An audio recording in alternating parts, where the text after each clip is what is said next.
For shipwrecked treasure hunters, it's a game of patience and persistence and being in the right spot at the right time.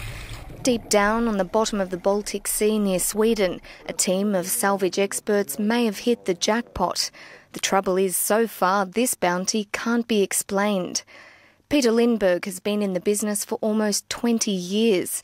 This vintage champagne hauled from a century-old wreck, one of his sweetest successes.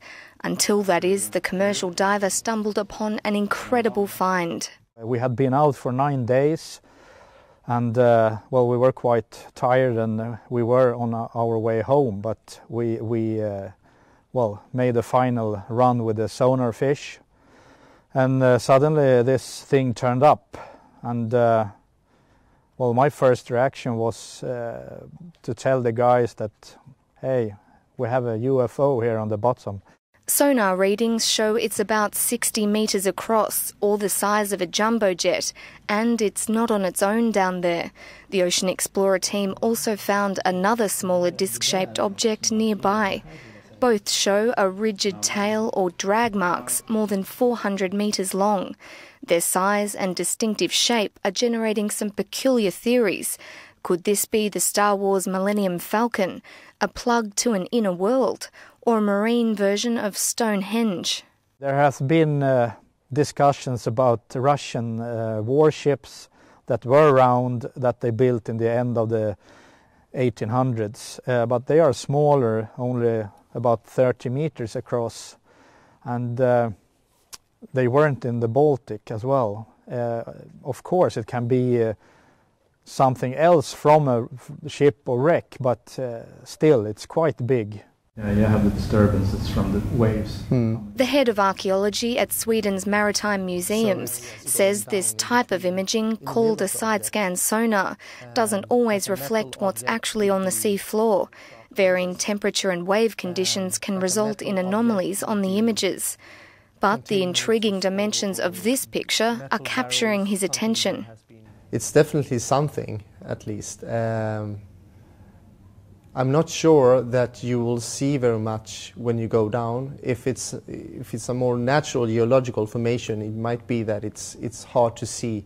The sediments in the area are very loose. The side-scan sonar tool sometimes goes down a little bit in soft sediments, but I'm excited. It's going to be interesting to see what it is.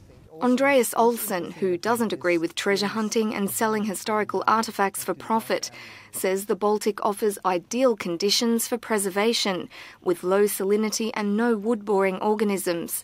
It's helped protect many of Sweden's prized wrecks, including the 17th century warship Vasa. It was brought to the surface with its hull almost intact more than 50 years ago, and is now housed in its own museum in Stockholm. Right now, we know about approximately about 20,000 objects, mostly shipwrecks, in the Baltic Sea, a total. But I think we have at least 100,000. There's a lot of areas we haven't really seen anything, and many shipwrecks are also hidden under the seabed. So it's for an archaeologist, I think the Baltic Sea is like a shipwreck laboratory, the best in the world.